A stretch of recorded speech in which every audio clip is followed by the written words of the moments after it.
السلام عليكم ورحمه الله وبركاته. اهلا وسهلا بكم في عافيه البرفانات مع وليد انور. يا هلا. القصه اللي معانا النهارده او قصه من كتاب العطور بتاعتنا هو برفيوم اتصمم خصيصا عشان يرضي كبرياء بيبي شانيل او بلو شانيل. اصدار شركه شانيل عام 2010. صيفي ربيعي، برفيوم خشبي مناسب لجميع الاوقات. المساحيه بتاعته افتتاحيه حامضيه، ورق الليمون، جريب برجموت، نجيل هندي، فلفل وردي ونعناع. الوصف بتاعه جوز الطيب والزنجبيل والياسمين. القاعده بتاعته عندنا باتشولي نوع من انواع النعناع، خشب الصندل للبخور، خشب الارز اللبناني طبعا، واللبدانون. اللبدانون ده اسمه العنبر الاسباني بس هو يلعب عنبر خالص. ده تركيبه برفان النهارده.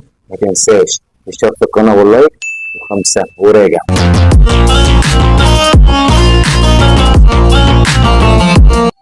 اهلا وسهلا بحضراتكم مره ثانيه في عافيه البرفانات مع وليد انور. الفيديو شانيل ده دايما من افضل 10 عطور عالميه، في المركز الثاني يا الاول يا الثالث بالكثير. فيديو شانيل افضل شركه بتنزله في شركات الزيوت العطريه عندنا هي شركه لوزي السويسريه. تركيزها حلو، اتجاه سليم للبراند. بنحط طبعا حوالي بنعلي النسبه على قد ما نقدر، بنحط ال 34 جرام في 100 مللي مع الكحول بتاعنا والمسبب بتاعتنا، بيديك احلى شغل وانضف حاجه.